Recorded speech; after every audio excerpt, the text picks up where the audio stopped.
દુનિયાની અંદર બાપ બે જ વાર રડે. આ દુનિયાની અંદર બાપની આંખમાંથી બે જ વાર આંસુડા આવ્યો.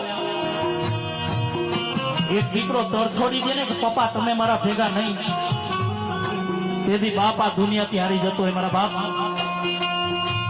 અને બીજી વાર દીકરી સાસરે જતી હોય ને, એને વરાવાના ટાણા આવી ગયા હોય ને, તેથી બાપ આમ ઊંચું ઉપાડીને ન જોઈ શકતો હોય. કારણ કે એની દીકરીની વિદાય ન કરતો હોય, પોતાના કાળજા કેરા કટકાની વિદાય કરતો હોય મારા બાપ. દીકરી બબ્બે હાથના થાપા મારે કે પપ્પા આજથી મારે આ તમારી મિલકતમાં મારો કોઈ હક નહીં મારા બાપ. આ ત્યાગની મૂર્તિ છે. દીકરી જન્મે પણ ક્યાં અને એનું મરણ પણ ક્યાં લખ્યું ની દીકરીને ન ખબર હોય.